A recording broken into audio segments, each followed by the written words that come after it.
La cerámica, algo que ahora asociamos con la artesanía y con la belleza de los objetos realizados a mano, fue una de las primeras técnicas desarrolladas por el hombre cuando al comienzo del Neolítico empezaron a formarse las llamadas sociedades productoras.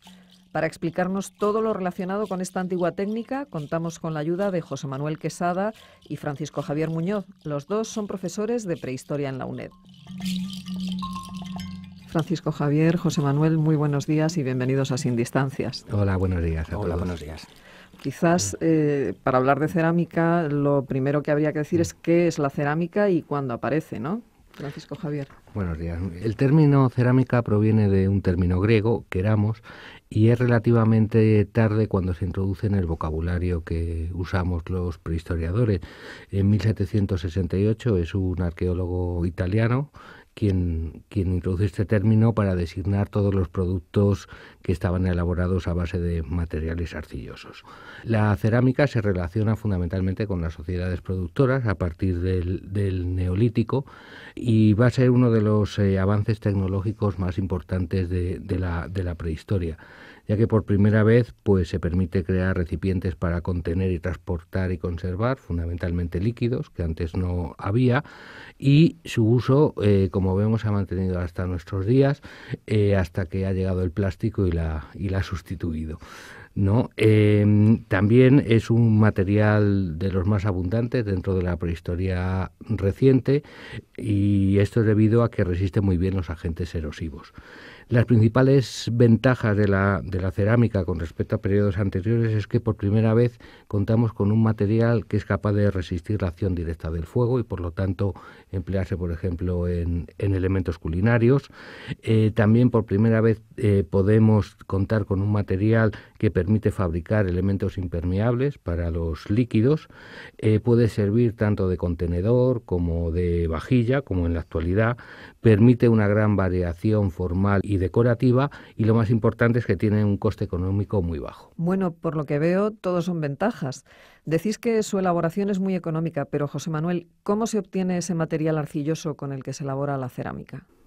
Bueno, pues el componente principal de la pasta cerámica es la arcilla.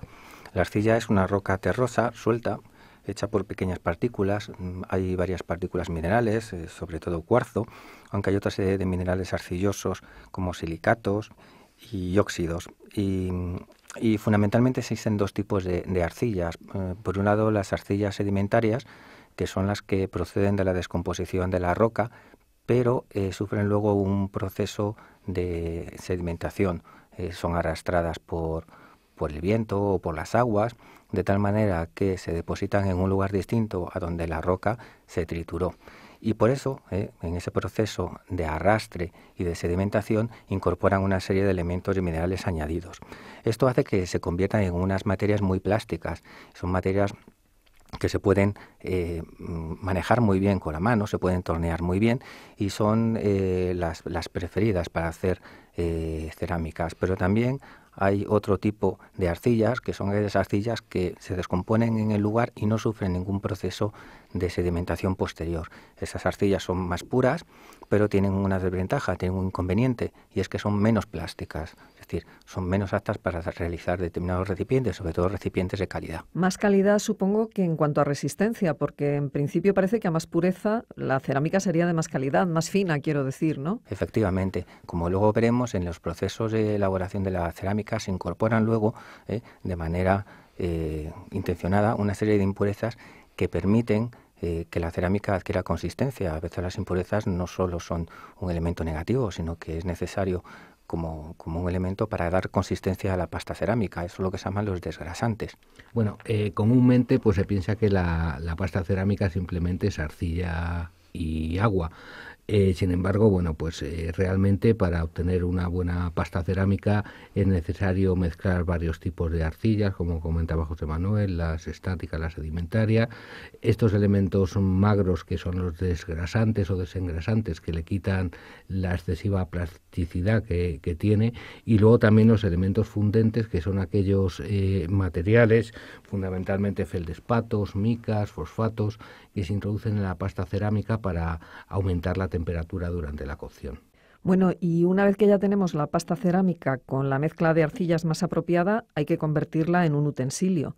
Francisco Javier, ¿cuáles son las principales técnicas de fabricación empleadas en las sociedades prehistóricas? Fundamentalmente, los elementos cerámicos prehistóricos se pueden fabricar o bien a mano o bien a torno. Lógicamente, los más antiguos están fabricados a mano con diferentes técnicas que se agrupan en dos grandes conjuntos, que sería el moldeado y el modelado, ¿no?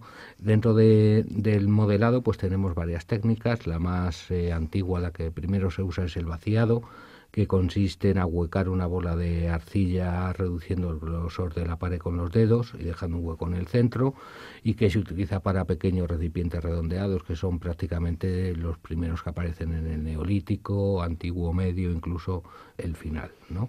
Luego, dentro del modelado tendríamos también la técnica de rulos o rollos, también llamada colombinis, que consiste en fabricar la pieza cerámica mediante la unión de varios rollos o tiras de arcilla de un grosor uniforme.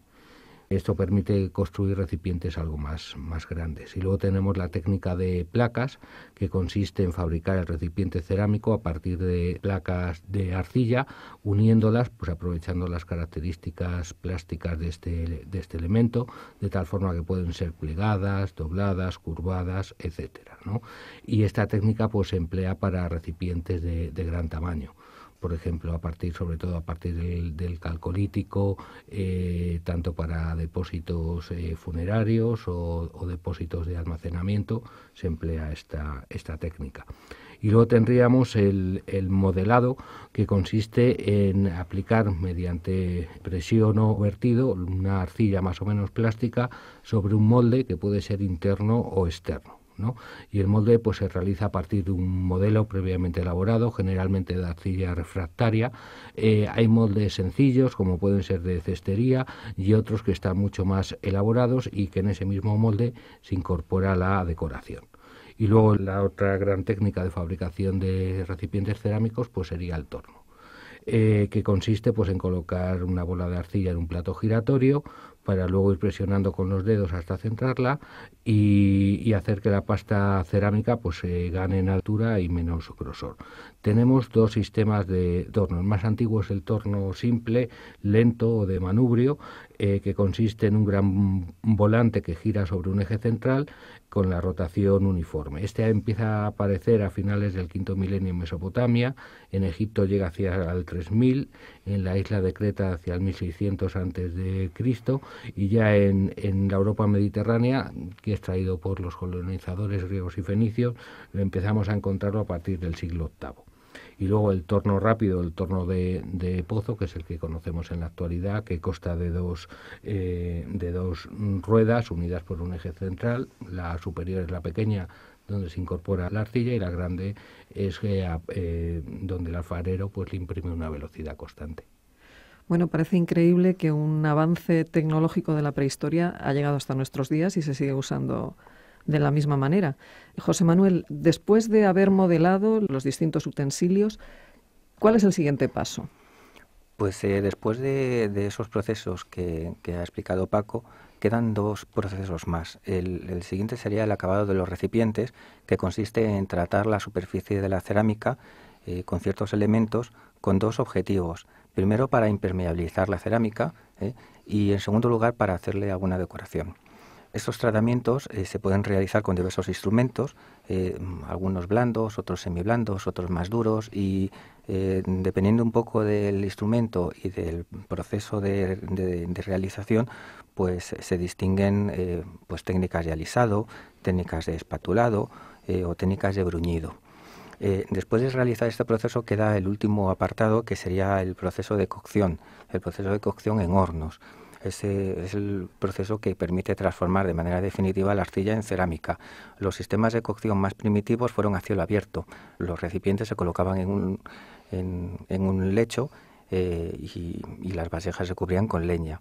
Las temperaturas en este tipo de cocciones oscilan entre los 550 y los 700 grados, son unas temperaturas bajas. Pronto se empezaron a excavar agujeros en el suelo y ahí en esos agujeros se depositaban los objetos e incluso se cubrían con una pared de piedras para que el calor fuera mucho mayor. Una tercera variante consistía en cubrir los recipientes con brasas y taparlos con tierra, incluso construyendo a veces unas aberturas que permitieran un tiro de aire, la circulación de aire. Son en todo caso hornos primitivos que darían paso a los hornos mucho más complejos, con cámaras específicas de cocción y con zonas separadas, e incluso con orificios especiales para la salida de gases. En líneas generales hay dos tipos de cocciones. Uno es la cocción oxidante, que es la que permite la entrada de oxígeno y que da lugar a cerámicas de tonalidades amarillentas, anaranjadas, rojizas, cremas, y otro la cocción reductora, que es donde no existe incorporación de oxígeno y las tonalidades son oscuras. Bueno, y por último, la fase final y la más creativa, la decoración. Francisco Javier, ¿qué tipos de decoración se fueron utilizando? Además, la decoración es un elemento importante a la hora de datar una pieza, ¿no? Sí, bueno, la cronología cerámica se basa fundamentalmente en las formas y en la decoración. Realmente hay bastantes tipos de decoración, aunque las más importantes pues sería la impresión, la incisión, la excisión, que son marcadores cronológicos más o menos claros. Explícanos en qué consiste cada uno de estos tipos de decoración. Bueno, pues la impresión, como su nombre indica, pues consiste en presionar sobre la superficie de la vasija cerámica a un objeto duro, ¿no? Y la morfología de la impresión pues está relacionada con la apariencia de la superficie de contacto del objeto con la cual se presiona. Generalmente, bueno, pues se van a emplear fundamentalmente punzones de madera, de hueso, de metal a partir del calcolítico. También se emplean otros elementos, por ejemplo, las conchas del berberecho, que dará lugar a la cerámica cardial, característica del Neolítico antiguo. Incluso en los momentos más antiguos del Neolítico pues se emplea presionando las propias yemas de los dedos o las yemas y las uñas, que darán lugar a cerámicas denominadas con ungulaciones o digitaciones. También desde el Neolítico antiguo se va a emplear la incisión, aunque será más característica de las fases finales del Neolítico y del Calcolítico, que, como su nombre indica, pues se realiza desplazando sobre la superficie de la arcilla un objeto duro que genera una línea cuyo diseño pues corresponde al recorrido de dicho objeto, ¿no? Se diferencia de la impresión por crear motivos longitudinales continuos de mayor desarrollo, y los motivos pues son muy variados. Puede haber líneas paralelas, quebradas, en zigzag, y también con la incisión pues se realizan las decoraciones de tipo figurativo como oculados, zoomorfos, etcétera, muy características, por ejemplo, del Calcolítico mediterráneo. ¿Y cuándo se empieza a pintar? La pintura aparece desde época antigua, desde el Neolítico final, pero va a ser sobre todo con la aparición del torno cuando más se generalice, ya que el movimiento del torno implica que la decoración pictórica es muy rápida, pues simplemente es hacer girar la vasija y ponerla en contacto con un pincel para decoraciones de bandas paralelas, que es lo más habitual. Luego habrá cerámicas de prestigio donde estén pintadas a mano, pues por ejemplo la cerámica ibérica o las cerámicas del Egeo, que tienen una decoración mucho más compleja. Y la última gran técnica de decoración pues sería la excisión. La excisión consiste en retirar parte de la superficie cruda de la vasija, de la pasta cerámica, pues con un elemento duro, ¿no? Para crear motivos en alto y en bajo relieve. Generalmente las excisiones suelen agruparse formando series en línea y campos o bandas, por ejemplo, triángulos alternados o cuadrados, etcétera. Este tipo de decoración sería muy característica del bronce final y de la Edad del Hierro, donde se generalizan estas técnicas. Tecnología cerámica, una actividad que el ser humano conoce y practica desde el Neolítico. Francisco Javier Muñoz y José Manuel Quesada, profesores de Prehistoria en la UNED. Muchísimas gracias por acompañarnos hoy en Sin Distancias. Muchas gracias. Muchas gracias.